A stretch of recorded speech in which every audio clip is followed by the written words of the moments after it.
My name is Andrea Jones-Pascoe, and I am the Executive Assistant to Sean Chorney, our Vice President of Strategic Infrastructure, Indigenous and Learning Services here at Canadore.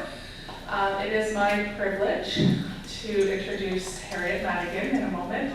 I'm sure many of you, most of you should know who Harriet is by this time. So Kelsey and I, Kelsey's up back there, and I'm sure you're a familiar face for those of you who are not new to the village.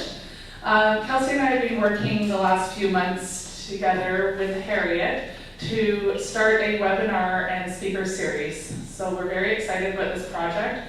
Today is kind of the kickoff to that. This session will be recorded. Rhodey's in the back there. He's our videographer. So not to worry, it'll be backs and heads, and he'll be focusing on our speaker today. If you have any concerns about being on camera, please just let us know. And then there'll be a link as a webinar link posted on the village website, and it'll be a continuous series. So we're very excited about that. And we thank all of you for being here today to help us kick this off. And I'd like to introduce Harriet.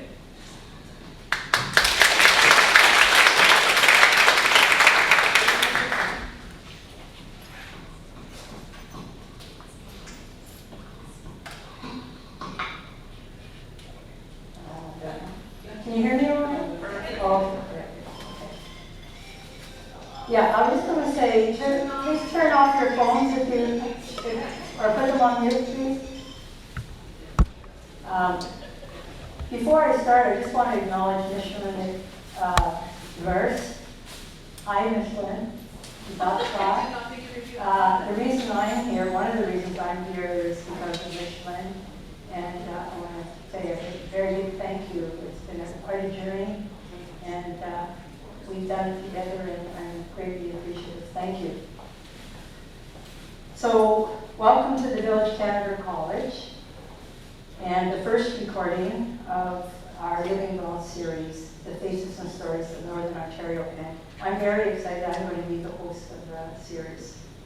Another aventura. First, on behalf of this gathering, we acknowledge that we are meeting on Aboriginal land that has been inhabited by Indigenous peoples from the beginning. We're grateful for the opportunity to meet here, and we thank all the generations of people who have taken care of this land, Aboriginal peoples who have been the stewards of this place and who have endured so much for so long. We're grateful to the opportunities to learn and grow in our understanding of what truth and reconciliation really means. We acknowledge that the land on which we gather is the traditional territory of the Nipissing First Nation Anishinaabe, and that this territory is covered by the Robinson, Huron, and Upper Canada treaties. So good Monday morning, and thank you all for joining us. I am over the top thrilled to be here to introduce our first guest speaker, Dr. Sheri Madigan. I don't call her doctor. I would suffice to say she is more than my daughter. She is my advisor, my teacher, mentor, confidant, and she will always be the baby of the family. I thought back when I was preparing for this, and I was thinking, and I had a vision of her when she was 3 years old, and her two siblings were off to school. It was Easter, just after Easter, and I found her in her brother's room eating chocolates. And she turned around, and one thing she used to do was wear my son's toque, because having something that belonged to her brother and her sister was very important to her. So all day she wore that toque till she came home. And she turned around, and you can imagine her face was full of chocolate. And I said, "Sheri, what's that on your face?" And she said, "Nothing." And I said, did you eat all Sean's chocolate? And she said, "Yes, and I'm sorry." And I said, "What do you think Sean will feel when he sees his chocolate?"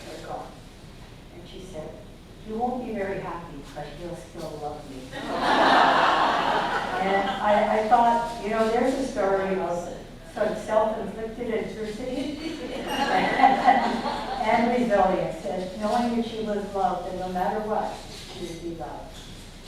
And so that's a way of starting to say to you that Sheri is no stranger to adversity and building resilience.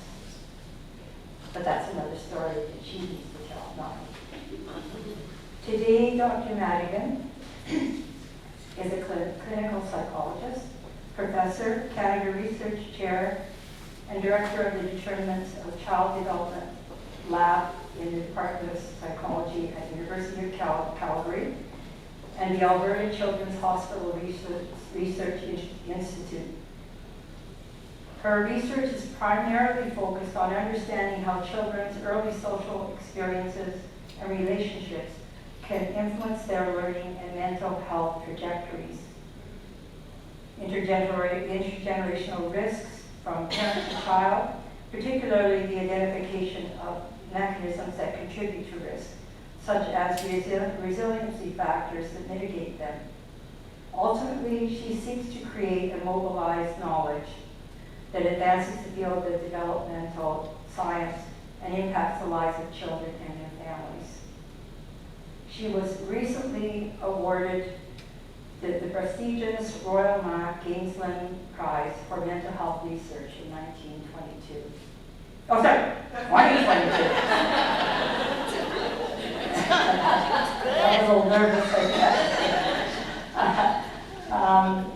I had the privilege on 2 occasions to witness Sheri in action, first in a training session for healthcare providers in Sudbury on ACEs, adverse childhood experiences, and second, addressing her postgraduate students. She allowed herself to be vulnerable and used her own trajectory to inform, serve, and inspire her students. And her mother, I was there. I actually discovered things I didn't know about Sheri, but more importantly, I had a more deeper understanding of myself. And so, please welcome Dr. Sheri Madigan. What did you say?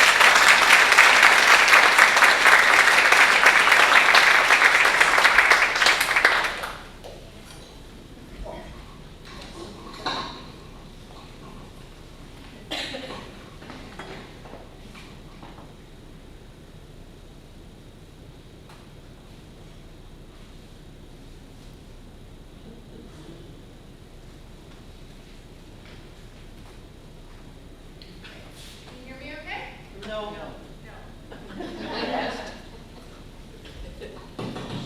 Now you can hear me? Yeah. Yes, okay. Well, it's never happened that I've been introduced by my mom in this formal capacity, so I want to turn to her and thank her for that lovely introduction, for role modeling what community building looks like, and for being my support network when I needed resilience at different points in my life.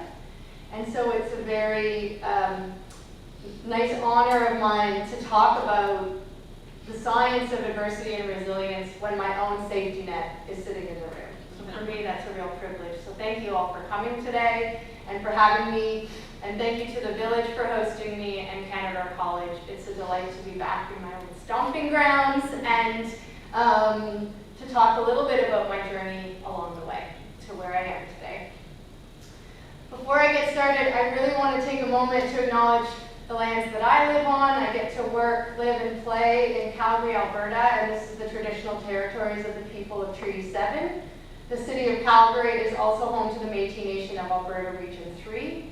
So I make this acknowledgement in the spirit of truth and reconciliation and to recognize and acknowledge the harms that have been perpetrated by my ancestors against the Indigenous peoples of Canada. And my hope is that by keeping mindful of this, we can all collectively take steps towards reconciliation, which is necessary. So what I'd like to talk about over the next hour, and there'll be room for engagement and discussion, and we have a workshop lunch, so that'll be great, and we'll be able to unpack a little bit of this there, is to talk about the science of adversity and resilience, something I've lived and breathed, but also studied for the last 20 years. And As a clinical psychologist, my work is as a trauma therapist. So I work with especially kiddos who've struggled with adversity, and then I also study it and live and breathe it as well. So I'd like for us to develop a deeper understanding of how adversity and resilience really shapes how we might think, feel, and act, and then reflect on how we can be more resilient ourselves and how we can be resiliency mentors to others, and try to give you some tips along the way about how to do that. So you heard my mom's introduction that I'm now a professor, and I think sometimes we think, adversity comes in all shapes and sizes. So I'm just going to talk about my little bit of adversity here coming to this endpoint. So most people will think, oh, well, she's a professor. That must have been like this easy, stepwise approach through life. And here's what, might have looked like my undergrad, my graduate school. Might just seem like it's a straight linear path, but here's actually what my trajectory was like. And what really happened, and I'll let this beautiful artist kind of show you a little bit about what that's like. And while this is playing,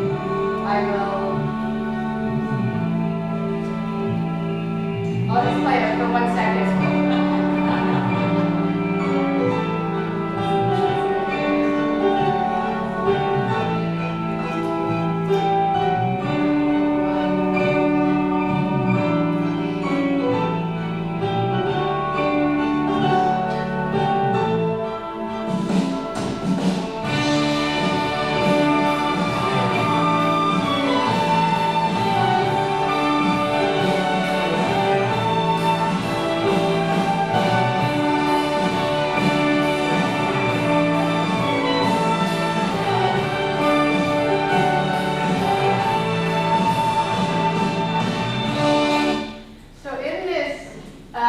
Lovely artistic display. I think it showcases that we have to fall sometimes, and we need supports like a trampoline or a support network that can actually help us back up, and that no one's trajectory is just a nice, easy walk up the stairs. We all suffer setbacks and adversity, and we experience failures in life. And it's actually how we rebound or bounce back from those failures that helps us overcome adversity and continue on this stairway to whatever objective is sitting at the top for all of us. So what I'm going to do is talk about the science of adversity and resilience today. And for all of us, as I mentioned, adversity comes in different shapes and sizes. So for some of us, it might be a loss. For some of us, it might be a trauma. For some of us, it might be different types of setbacks. So I want to really acknowledge that this topic can be difficult, depending on some of the things that you've experienced in your life. So I want to make sure that you know that this is a space where if it is troubling for you in any way, you can distract yourself, go step out of the room, whatever you need to do to take care of yourself if this conversation gets too hard at any point. And I'm happy to talk to anyone afterwards if they want to chat as well. So what is adversity? Adversity refers to difficult or challenging, stressful life events that can have a negative impact on our health and well-being. Oftentimes people talk about adversity as something that mostly happens in childhood. Things that might have happened to you when you were younger, under the age of 18, abuse, a difficult household where you might have watched violence in the household, or you might have experienced divorce. But the reality is that adversity can happen to us at any life stage, and maybe some of you in the room know that far more than others in terms of losses you might have experienced or seeing friends get ill. So I think one of the issues in our field is that we often talk about adversity as a child, something that happens in childhood. But the reality is that adversity happens throughout the lifespan, and that means we need resiliency supports throughout the lifespan as well. And so something I'm particularly proud about the group that I've seen over the years that have come together as a community is that community supports is actually foundational for helping us overcome adversity. So you're already, supported. And to me, that is really a sort of a beautiful aspect of the group that you all have here. So some of these adverse childhood experiences, people often call them ACEs. They can include things like abuse, so physical, sexual, and emotional abuse, as well as neglect. And then different household challenges, like having a parent who's really struggling with their mental health and is therefore having a difficult time connecting with you as a child. Divorce, having a parent who's incarcerated. They often ask individuals to fill out this 10-item ACE questionnaire. Did this happen to you before the age of 18? And you just answer a series of yes, no's, and then they do a count score.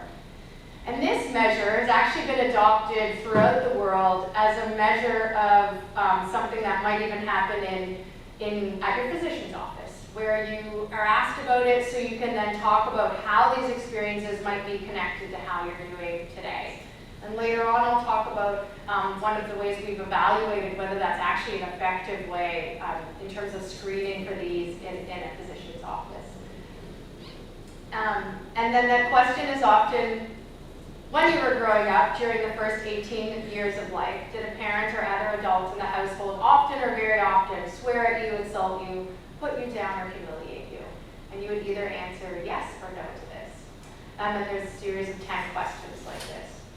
Again, this is a narrower view of adversity, but this is the most often measured, the way adversity is most frequently measured. Does anyone want to take a guess at what % of the population has at least one of these adverse childhood experiences? 100%. Very close, actually. Yeah, it's actually 60%. So 60%. So most of us have had a pretty significant adverse experience that we're having to overcome in some way. Now, while that means that we need to do lots of prevention to keep people safe, we actually would rather people don't experience these difficult life and circumstances. We'd like to protect them from it. But the fact that 60% of the general population in the world experiences these means that we're not alone. And we can share in our experiences or in our vulnerabilities from these experiences if we need, as a way to try to overcome them. If the person you feel you can share it with is someone you trust and it is safe to you. On average, about 15% of the population have experienced 4 or more of these really difficult life circumstances. And once you experience more of these and they start to accumulate, there's a tendency for it to impact your health and functioning a little bit more. What I want to say is that oftentimes we're looking at these adversities and it's what we can see. They're what's outside on the tree. They're the leaves on the tree that we can see, or the branches. But the reality about trauma and adversity is its roots run deep. And its roots are intergenerational violence or discrimination, community disruption, colonization. These roots run very deep in our society, and when those things are present and they're inherent in the daily lives of most people, it is more likely that we will see these manifestations on the tree. So we have a lot of work to do, and we can't just try to, we have to work on the roots as well as the tree, and that all of these are connected to impact people's lives in some way. What the research suggests is that the impact of adversity is quite significant. So as the number of adversities increase, so do the risks of negative health outcomes. And I'll give you an example here just to put this into context. So on the bottom is someone's adverse childhood experience score, how many of these adversities they experienced prior to the age of 18, and the line on the side is the percent with major depressive disorder, so a diagnosis of a major depressive disorder. And what you can see is that as the number of adverse childhood experiences increase, the risk of experience of major depressive disorder also climbs. So that those who have 4 or more of those ACEs are 40 to 60% of them have a diagnosis of major depressive disorder at some time in their lifetime. So So when these adversities mount, we see that there are likely mental health outcomes as a result. And we also see that this spans all of our health and functioning. So those who have higher ACE scores are more likely to actually get cancer and diabetes, because adverse childhood experience is associated with early smoking and drinking, which can also be associated with different cancers like lung disease. So a lot of these things are actually really interconnected to our health. And sadly, the life expectancy of someone who's experienced 6 or more ACEs is, so here is the average life expectancy of someone who has 0 ACEs is 80 years, and someone who has 6 or more ACEs, it's only 60 years. So it actually cuts off lifespan. So it means it's something that we really have to pay attention to and find ways of overcoming. So that's the doom and gloom part of this presentation. And what I want to do now is talk about how we overcome it. But I want to set the stage for what the science of adversity is telling us right now. There's a really good, as much as possible, I've tried to put resources in. There's a very good documentary called Resilience. And I'm just going to play the trailer right now because it explains not only a little bit about adversity and what it does to our bodies and why it then, how it sort of gets under our skin, into our physiology to impact our outcomes, but also as a motivational tool to learn more about this topic. This is a documentary you could watch. We all like to think of childhood as this time of joy and innocence. But, I mean, for many of us, it's just not true.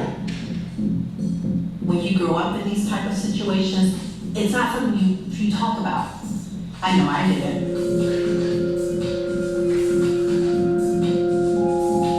The first thing that we found is that average childhood experiences are common.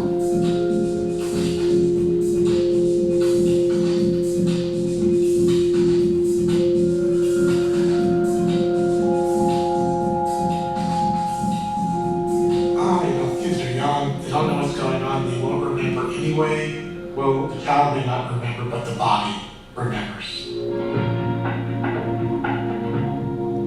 There was this incredible gene whiz effect. You need adverse childhood experiences cause heart disease and lung disease and liver and cancer. Exposure to trauma affects children's developing brains.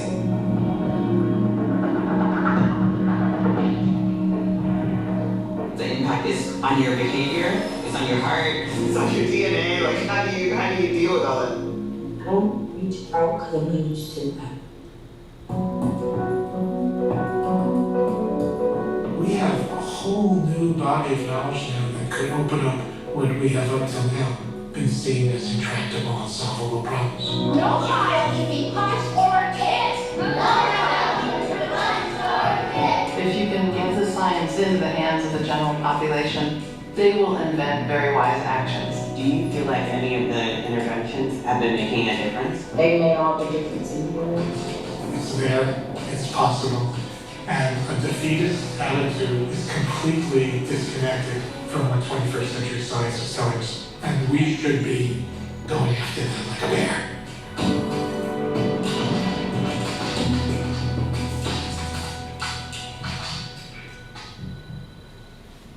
So one of the first 10 or 20 so years of this research was like how adversity is linked to this, and this. And then the last 20 years have been like, what are we going to do about it? How are we going to address it? How are we going to incorporate being trauma-informed into everything that we do when we interact with people? And that's where I'm going to go for the rest of my talk. So the big question is, how do we disrupt adversity? How do we make it so that adversity doesn't impact us in the ways that have been described? And just like a superhero, one of the big ways of doing that is through the concept of resilience. So people often talk about resilience like it's a trait. You're born resilient or not. But it's actually not a trait. It's a learned behavior. And it's learned through connection with others and support from others. So we can learn to be resilient. We can grow to be more resilient if you already are an individual with a high amount of resilience right now. So resilience is learning to adapt in the face of adversity. And everyone says that. Being resilient means you can adapt. But being resilient means you can recognize when you need to adapt and actually drawing on the supports that you need for that adaptation process to happen. So it's actually the combination of recognizing it needs to happen and knowing who to go to or what to do, people, places, and things to get that, what you need to overcome adversity. And what the science of adversity and resilience says is that we can actually overcome all these red blocks, all these negative outcomes, if we stack up a lot of the green boxes, which are the positive supports and the positive outcomes. So we can actually offset the risk of adversity by bolstering ourselves and our environment with these green boxes or these support boxes. And they can be individual supports that you've learned and gained. Maybe you've done more mindful meditation, journaling, some artistic things, or you've got a family member you've been able to rely on, or a friend, or each other in this room, or that you have wonderful community supports that actually give you a space to thrive. So resilience can come in all shapes and sizes too. So I think I was going to ask the audience, what qualities or characteristics do you associate with resilience? Self-love. Self-love. Positivity. Positivity. Hanging with like-minded people. Sharing a space with someone who helps you thrive in the way you need to thrive. Yeah. Yeah, talking about emotions, feelings, connecting, great. Laughter, and sometimes it's the best medicine, right? We just need to laugh. And we need our friends to know we just need to laugh. We don't need our problem solved, we just need to laugh. Understanding emotion, that there's more than just mad and happy. Yeah. There's an array of emotions in between and accepting them and enjoying them. Perfect. We call that our feelings vocabulary. Knowing that feelings vocabulary is wide and everyone has a different feeling vocabulary. We have to accept that what theirs is and meet them where they're at. Yeah. Yes, and there's great research to show that actually being in nature improves your mental health. So being outside, being surrounded by the beautiful landscape that is around this campus. Yeah. Empathy. Empathy. Yeah, well, we're going to get there later. I've got a good one for you. Yeah. So I said self-love, but also self-care practices. It's easy to brushing your teeth or showering or looking in the mirror and that self-talk. Yeah, perfect. Okay, thank you so much. So these are all great suggestions and ideas. So what everyone sort of talked about was different aspects of resilience. So you can have individual characteristics that are resiliency factors, knowing how to cope, knowing what you need, self-care. You can have cultural connections, so individuals in the room may be really connected to their own culture and they go there for what they need. Early life experiences, so we know that when you have very positive supports in your childhood and when you can draw on those supports, so that safety and that security from early childhood, that's it. So how many grandparents do we have in the room? Yeah, you actually are that source of support for many of, not just your children, but your grandchildren. And so you get almost that extra opportunity to really tune in to what they need and their cues and signals. We know that actually is really helpful. Often we call it serve and return. So when your child or grandchild serves up a cue, what we need to do is recognize the ball's coming to us, serve it back to them so that you can have this really lovely back and forth tennis game, this back and forth exchange. And we know that those exchanges are fundamental for children having really optimized child development. Social support, so you can probably think of a time where you've really been struggling and maybe someone's dropped off a meal or someone's checked in with you. Those are great examples of social support. And sometimes our adversity is significant, we need a targeted intervention. We need to talk to somebody who's trained, a therapist, social worker, someone who can actually help us overcome that adversities and help build up our coping strategy toolbox so that we can do that. So what I'd like to do is give you just a few research applications, so that I can't talk about the science without a few studies. So a few research applications where we've really been curious about the science of adversity and resilience in different contexts. So one of the groups that I work with, and as a trauma therapist, we often study treatment completion versus treatment dropout. So we see children, sadly, who have been mostly, a lot of them have been sexually abused, but they've also experienced other types of abuse. And unfortunately, the dropout rate from trauma treatment is about somewhere between 30 to 50%. So before we can actually finish the course of treatment, kids are dropping out. And that's because this is very hard stuff to talk about. And sometimes people aren't ready for it. So there's no judgment in having them drop out. But we want to keep them in treatment as much as possible and finish the course of treatment, because when they do, we know that they can have better long-term outcomes. So the goal is to keep them in treatment as much as we can. But what we've been trying to find out is who's dropping out of treatment early and who's staying in treatment. And the things that we've looked at are those adverse childhood experiences, those ACEs. And we did this, we reviewed the case files of about 200 children undergoing trauma treatment. And the number of ACEs is high. So amongst these 176 kids, 100% have an ACE. The majority had a sexual abuse. 60% had 4 or more ACEs. And the average mean score out of 10 was 4 for these kids, meaning that most of them were really struggling with very significant adversity. So it's understandable that treatment was hard. But we decided to look at these resiliency factors too. So let's not just focus on their adverse childhood experiences, but what are they bringing to the table that's helping them in therapy? And this is a way of looking at a resilience measure. So we ask them about their personal skills, their coping skills. How much support are they getting from their friends? How much support are they getting from their caregivers? Do they have someone in their life, a coach, a teacher, who's believing in them? And then we ask about context. Are they drawing on spiritual or cultural supports? Do they go to school and feel welcome there? And these sort of 3 categories. And we were really interested, okay, is it that the kids who are dropping out of treatment, is it that they have these high numbers of adversities, or is that they have a low amount of resiliency, and that's the issue? And really interestingly, what we found is it didn't matter how many adversities they had, it didn't matter how much distress they had. Like a lot of times when kids are really high in terms of just mental health distress, they often drop out of treatment too. What we found was that it was resiliency that mattered most. We're able to do some statistical analyses and pit all these against each other.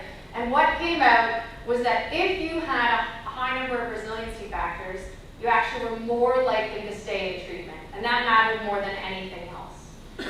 So that really shifts the way we think about some of these things, because you're typically very deficit focused. We say, well, they have high adversity, they're not going to come to treatment. And it actually got flipped on its head. So we realized that we actually have to take a strength-based approach to practice. So hey, let's see how many protective factors do they have, how many of those resiliency factors do they have, how many are they aware of? Because maybe it's not that they don't have them, it's just they don't know they're there too. And so we've worked with them, this group, like where we do treatment, to actually start talking about strength-based approaches with kids right from the beginning. So right when they get into treatment, we say, hey, tell me about your protective factors, tell me who you go to. And we say, and if they say, I don't have anyone, we say, let's figure that out. And we get them to actually recognize that they are there to look a little bit, they might have to draw a little bit, but let's teach them and support them to draw on those supports and see what it does. And once that we started doing that, more kids were actually completing treatment over time. So it actually changed practice by getting kids to recognize who they can go to when they need supports. So that's an example of how we've integrated the science of adversity and resilience back into, like, tested it in research-wise, and then looped it back into practice. And this has started a really big movement, not just this, and I'm not the cause of this movement, but I study this movement, and it's called trauma-informed approaches, or trauma-informed care. So what trauma-informed means is that we recognize 60% of people had an adverse childhood experience. People have additional adversities. And so what we need to do is approach care, approach interactions with those around us with a trauma-informed lens, or with a sense of trauma, with a compassionate lens. Just compassion is what we're thinking. So instead of saying to someone, like, what's wrong with you?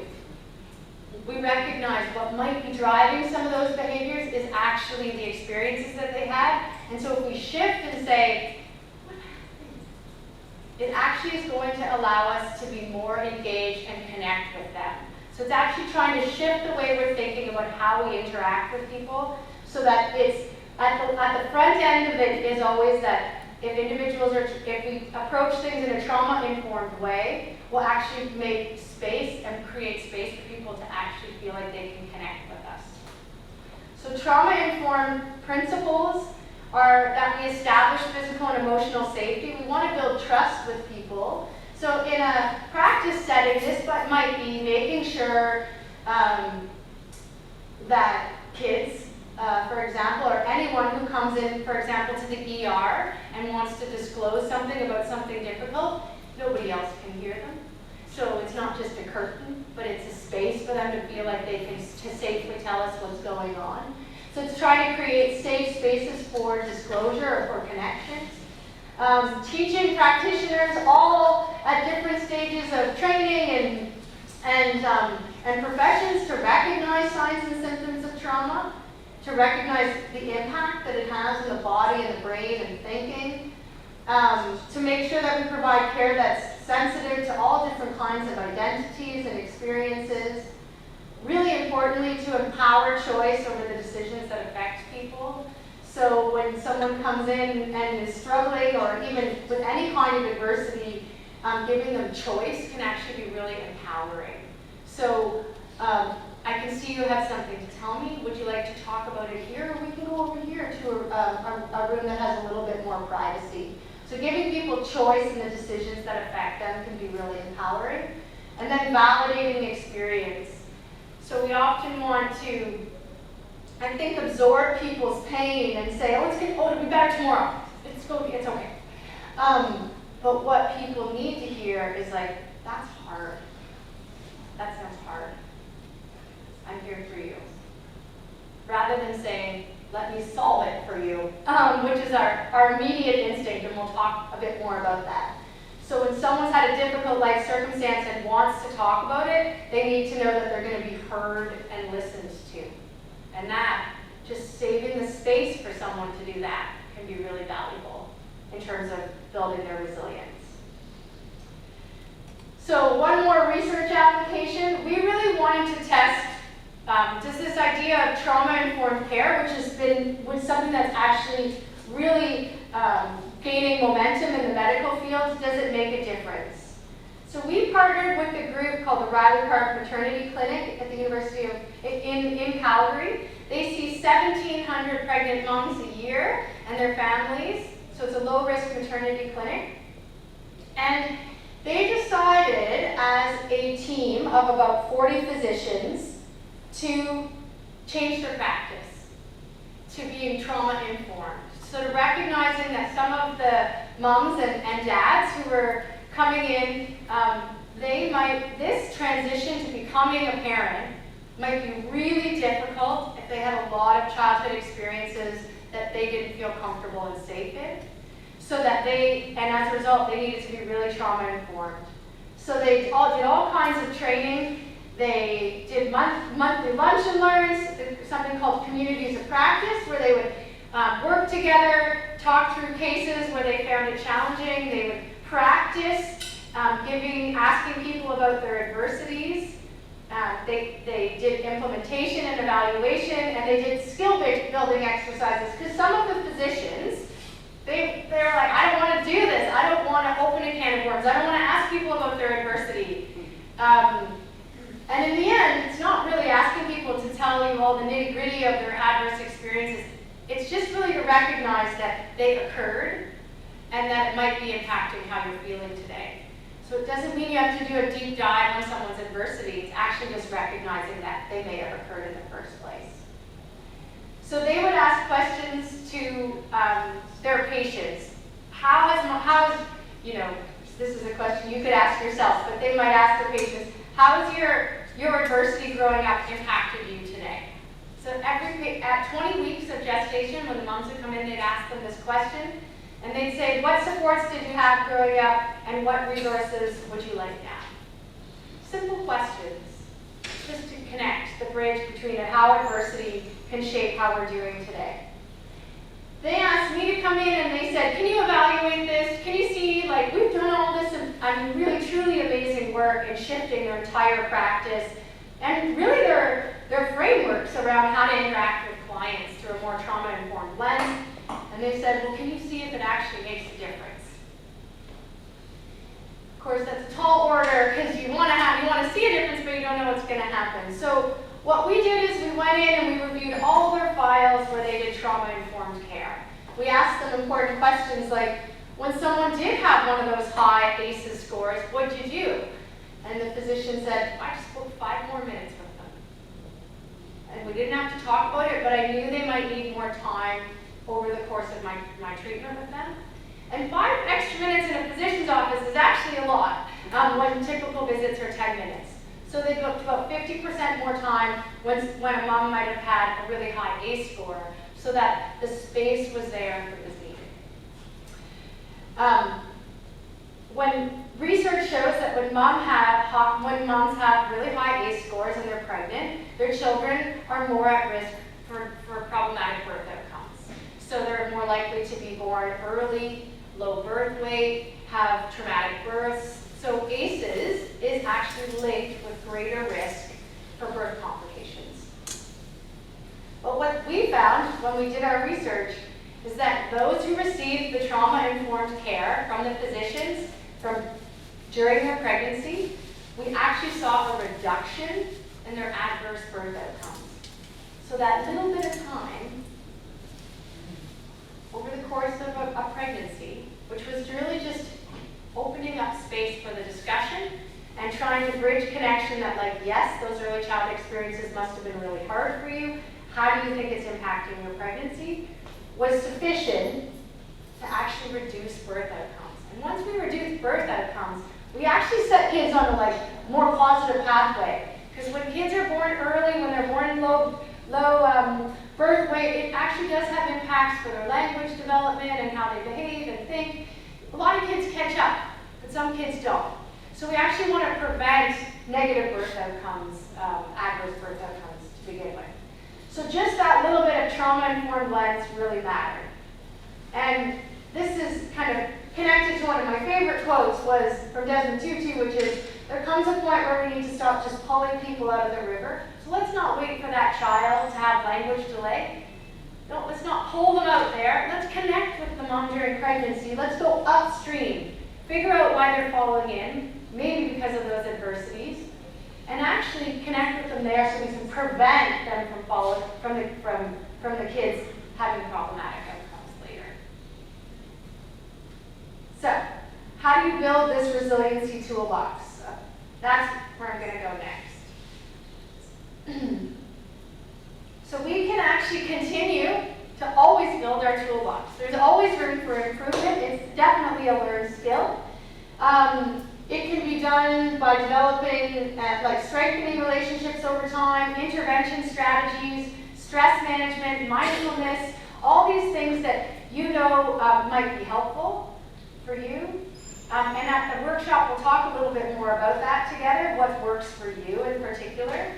We know that safe, trusting relationships, when those are present in our life, we can overcome adversities. So we can really draw on those supports. And someone mentioned talking about emotions, and so this is a great quote. Anything that is human is mentionable, and anything that is mentionable can be more manageable. So when we say it out loud, when we take that moment of vulnerability and we shimmy over to a friend and we say, I'm having a hard time right now. Life is difficult in this moment for me. When we say that out loud, we then have a friend who's like, antenna goes up, right? And they're like, oh, social support is needed. I need to go and help. But if we don't say it, in however form we want, maybe it's a text, maybe it's something verbal, nobody knows we need help. So a big part about building resilience is actually allowing yourself, opening yourself up to being a little bit vulnerable and saying you need some support.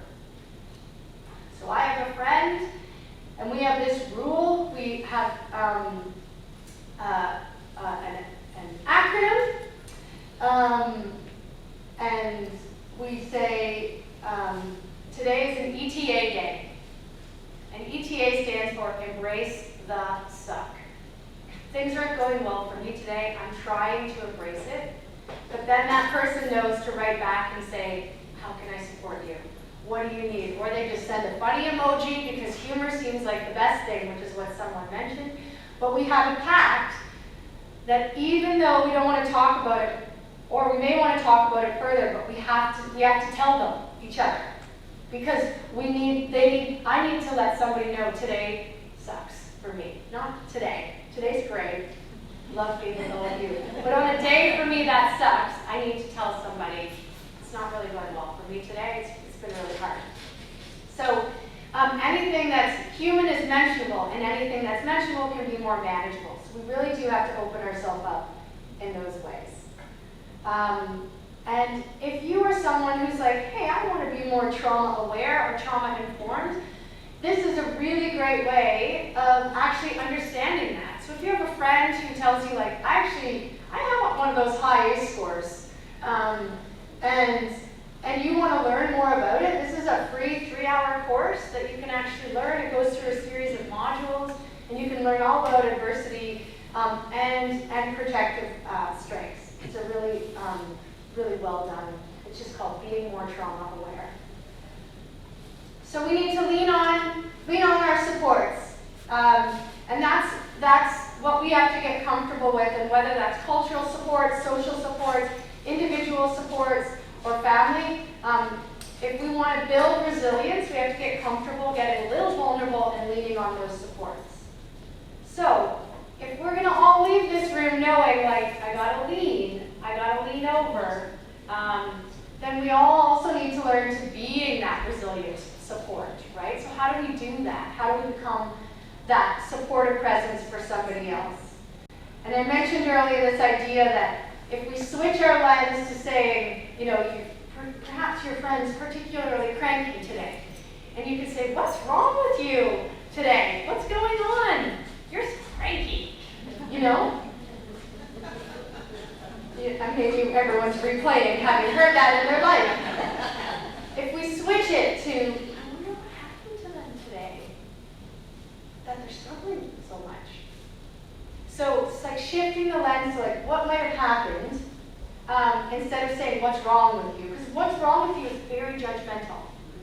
So let's switch over the lens to say, I wonder what happened. I should probably check in with them. So the great thing is you recognize they're being cranky. So you know something's up, right? That's step one. Step two is, okay, how am I going to let them know that I can be a supportive presence for them? And what we want to do in when we're trauma informed or when we're thinking about social support is the same sort of things I talked about earlier. You want to create a safe environment. So in a big group setting, you don't want to say, are you okay? You want to maybe text them later and say, I thought maybe you were a bit off. Did you want to connect? You want to make sure that they have a safe space to connect with you. You want to look beyond the behavior, so you don't want to call them out for being cranky. You're like, I recognize they're cranky, so I probably should check in, or maybe they're struggling. Know that healing happens in relationships. So especially people with have had a lot of adverse childhood experiences, those happen in relationships. So it might have been their caregiver who abused them. It might have been someone they loved who hurt them. So it can actually really disrupt your notion of what's trusting relationship or not. So healing can happen in relationships, and if you can be that trusting source, then that healing, then you can teach them that actual, that healing can happen in that relationship space.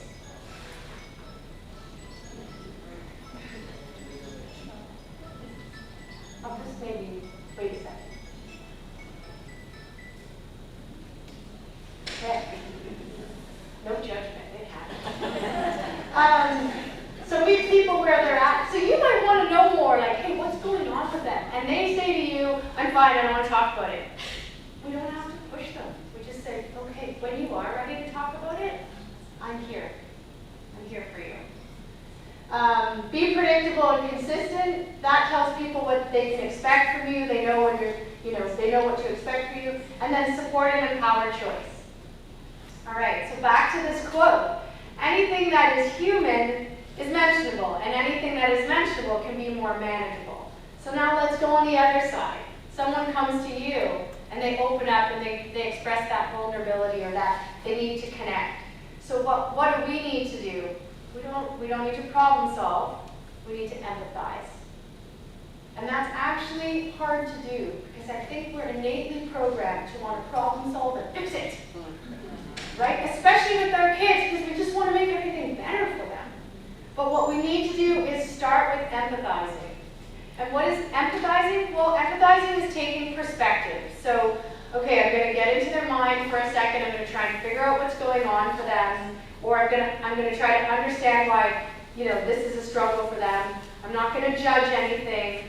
I'm going to validate their emotions, and I'm going to feel with them. I'm going to sit in the space and feel with them. So there's this really lovely video, and I'll play this out because it actually talks about the real importance of a difference between empathy versus sympathy.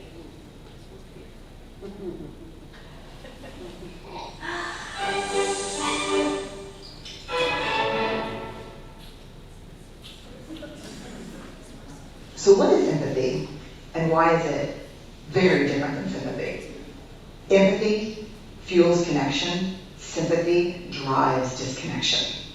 Empathy, it's very interesting. Teresa Wiseman is a nursing scholar who studied professions, very diverse professions where empathy is relevant, and came up with 4 qualities of empathy.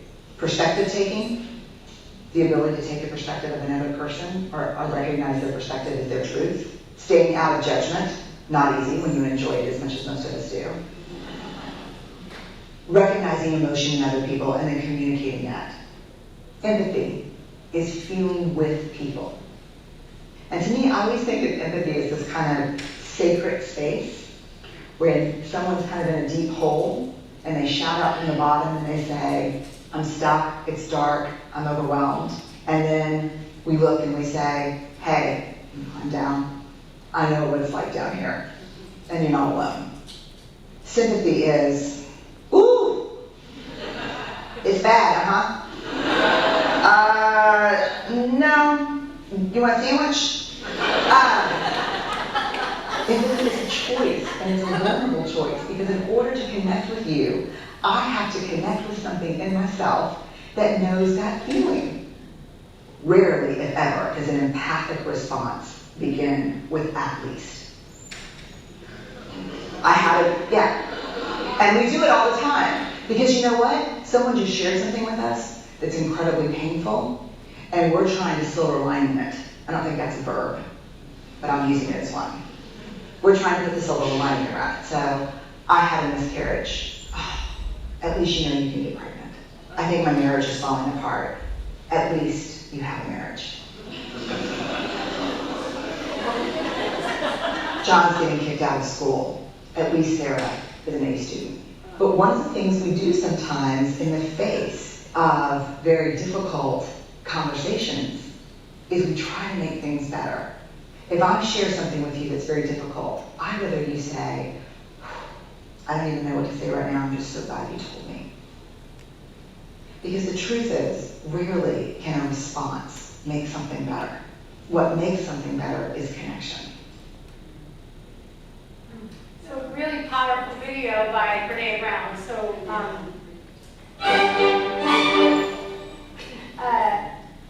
getting back to that, we'll talk a little bit more about that at the workshop later. So what does validating experiences mean? Start with listening. So open the space up, have to be quiet, and for some of us, listening is hard. We just have to listen, even though that space is uncomfortable, because somebody else needs to be heard. Reflect what you heard back. So I feel like sometimes the skill I learned most as a clinician in training was the skill I used most just generally in life, and not just necessarily with clients, was just to reflect back. I hear it sounds like you're frustrated. Is that right? Just asking if that's, someone explains an experience to you, that sounds hard. Just reflecting back the emotion you might have heard. Reading minds, so it's helpful. Like, you think you know what happened, but you don't know exactly how they're feeling, so it's okay to say, it seems like you're frustrated. That seems like a frustrating experience. Do I have that right? Just to make sure that, you got it right. And then we can acknowledge valid responses, especially if they're logical reactions. Like, it sounds like that was hard and you did the best you could. So that's some ways of acknowledging and validating. And the reason it's really important to validate, and I'm almost done my slides, Dr. Adele LaFrance, who actually came out of Sudbury, talks about how emotions go up like an elevator. So think you start off in the lobby floor, you're like mildly irritated. Then you go to the second floor, you're now angry. Get to the third floor, you're irate. So emotions go up like an elevator. And who's good at problem solving when they're irate? Anyone? None of us. So the one really, really important reason to validate is it gets us back down to the lobby. The person back down to the lobby or the ground floor. Then we can engage in problem solving when we're there. But when we're going up the elevator of emotions, no good problem solving can happen. So what we want to do as resiliency role models and resiliency supports is help people get back down to the ground floor by just saying, I hear you, this is hard, I get it. And then once they're back there, you can be like, did you want to talk about how you might solve this? Or can I help you in any way? But just being really mindful that validation helps people get down to the lobby or the ground floor where they can engage in some problem solving. So the last sort of quote I have is just that the greatness of a community is most accurately measured by the compassionate action of its members. So really what I'm saying is we need to sympathize, we need to be compassionate, and once we do that and share space with individuals, we actually tend to operate better, and we can offset all of these adversities that people may have experienced. When we're doing this, it can also be heard. So when we're people's supports, that's tiring too, right? So we have to take care of ourselves too. So we have to take care of ourselves when we're struggling with adversity, but also when we're helping others with their adversity. So self-care, which I know is a term we're all throwing around lately, and it means something a little bit different for everybody, but it's actually really important for our health and well-being. You cannot pour from an empty cup. So self-care isn't selfish, it's really necessary. So when you're helping others, it's really important to also think about what are factors that promote coping in you. So it might be self-compassion, setting time for yourself, social support, having realistic expectations. If your health is great and you're doing really well and you're really enjoying being that social support for other people, you still have to fill your cup up with these, and you can do it in a variety of different ways. So I encourage you as much as you can to support, to be that resiliency factor for others, but to also continue to build your toolbox and to fill your cup so that it's nice and plentiful when you need to give to others. So I would love to take some questions if anyone has any, and otherwise thank you for listening and being a very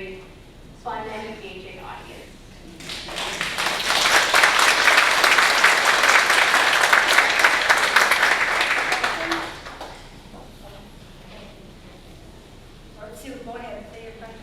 So what age group would you start interacting with the child? Because it looks like it's mostly like the 7 and up, like where they would have the ability to express their emotions? Yeah, it's a great question. So the question was, at what age do you start interacting with kids to try to build up that coping toolbox or that resiliency toolbox? So some of that is going to come actually just by connecting them with their children when they're really young. So even though they can't talk yet, or they signal all the time, so they might look somewhere and you're just following them and saying, you know, watching where they're going, watching their cues, talking to them, exposing them to language. All of that can actually be really helpful for kids because it builds safety and trust in knowing that you're very attentive to their needs. And then when they have a better language capacity, you want to really build their feeling vocabulary. So you'll say, you know, a kid might stomp around because they lost a toy and say, I get it, you're frustrated, you lost that toy. And just actually pairing the feeling with the experience that they're having builds their emotion vocabulary and actually opens them up to sharing those feelings with others as they grow. So you're building what we would call their emotion. We focus a lot on, like, you know, truck, doll, toy, but we should say like angry, sad, frustrated. Like, let's get those words in there too, because that actually helps them really understand what's going on for them. You know, my kids, I'll give you an example. We have something to calm them down. So I have now 6-year-old twins, but we do this puffer fish. And there's a 1-minute video on YouTube where a puffer fish just goes up and down. I'm happy to share it. Up and down, the puffer fish. And so from a very young age, when the twins were starting to get frustrated, we'd be like, oh, puffer fish. To just, you know, try to learn to regulate. And then one twin would say to the other twin, puffer fish, whatever.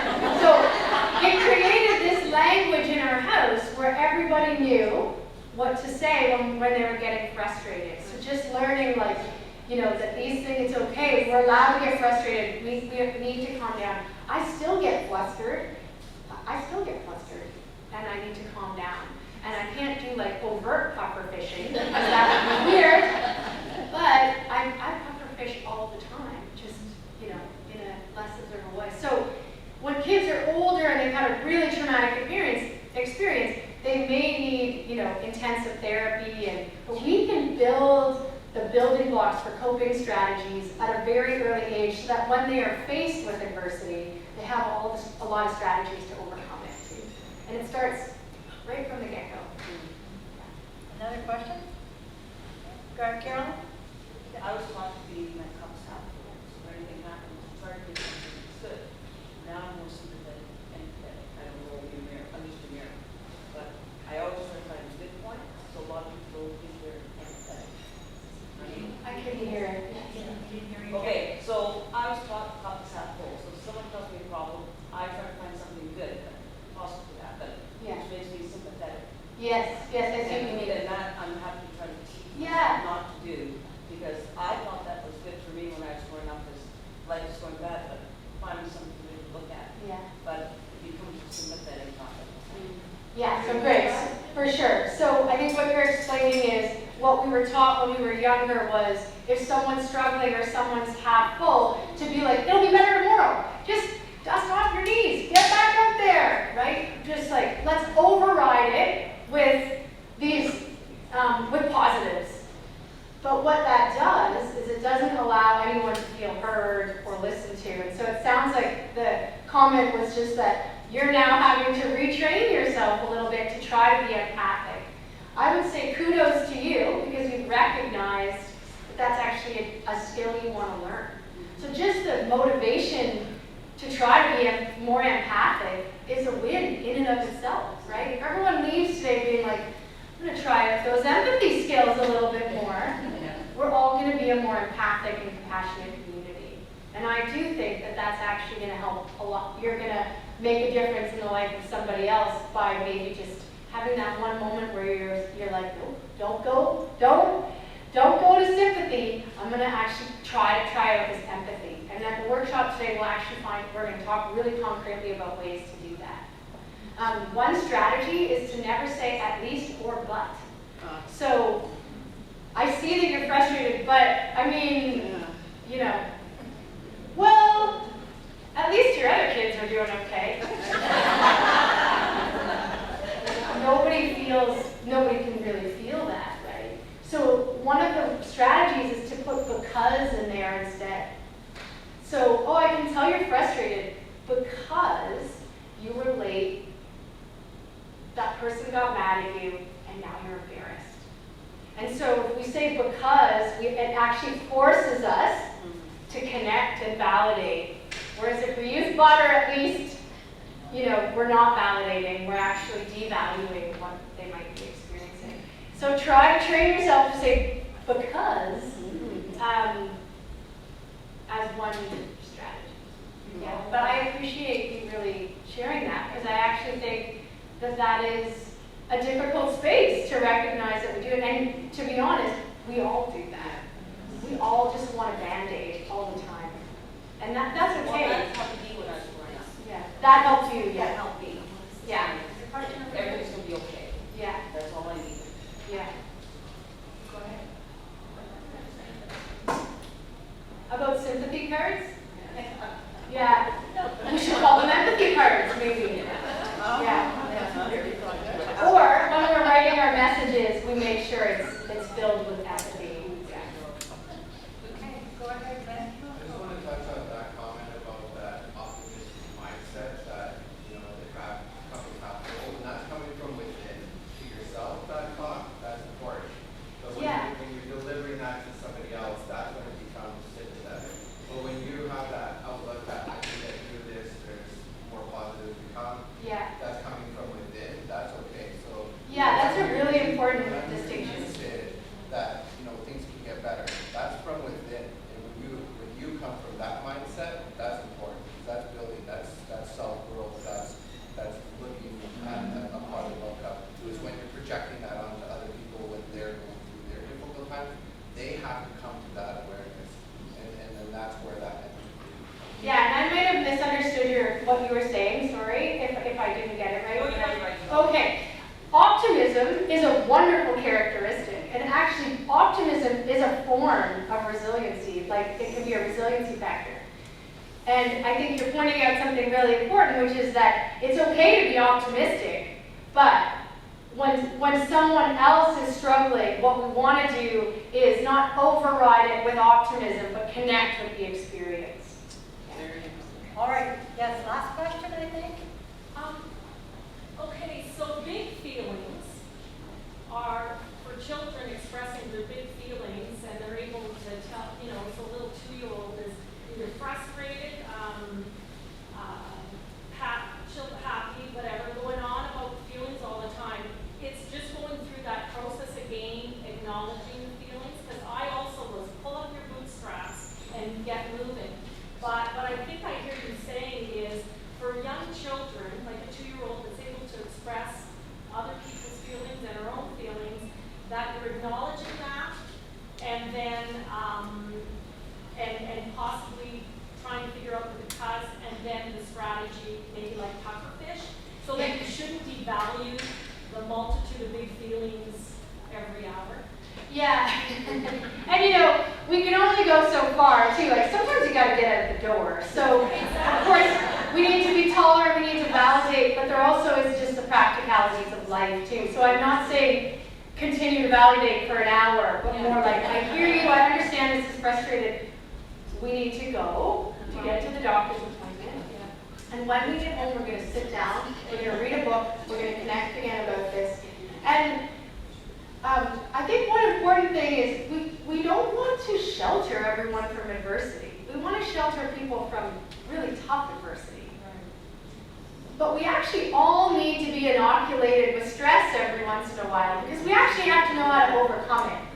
So we actually don't want to shelter kids from ever struggling or ever having an adversity. It's called stress inoculations. You know, just like getting a shot when you're an injection, like a booster vaccine when you're a kid. Those are tough, those are hard, but the kids need them. It's the same way. Kids need to go through some stress so that when it pops up later in life, they actually know how to overcome it. And we can build up their coping strategies. So this isn't meant to be shelter people from stress. It's actually meant to help people learn how to overcome adversity. And mild forms of stress actually help kids in that learning process, which they can then carry on to like when they go off to university and meet their parents for the first time, which is really difficult or whatever it might be. So anyways, I think we're out of time, but thanks for wonderful questions.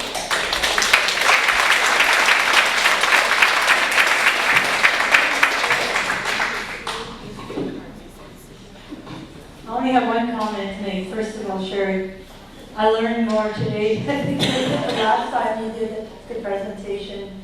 And I think that's the beauty of life, that we keep on learning and learning and learning. And thank you so much. I'm very proud of you.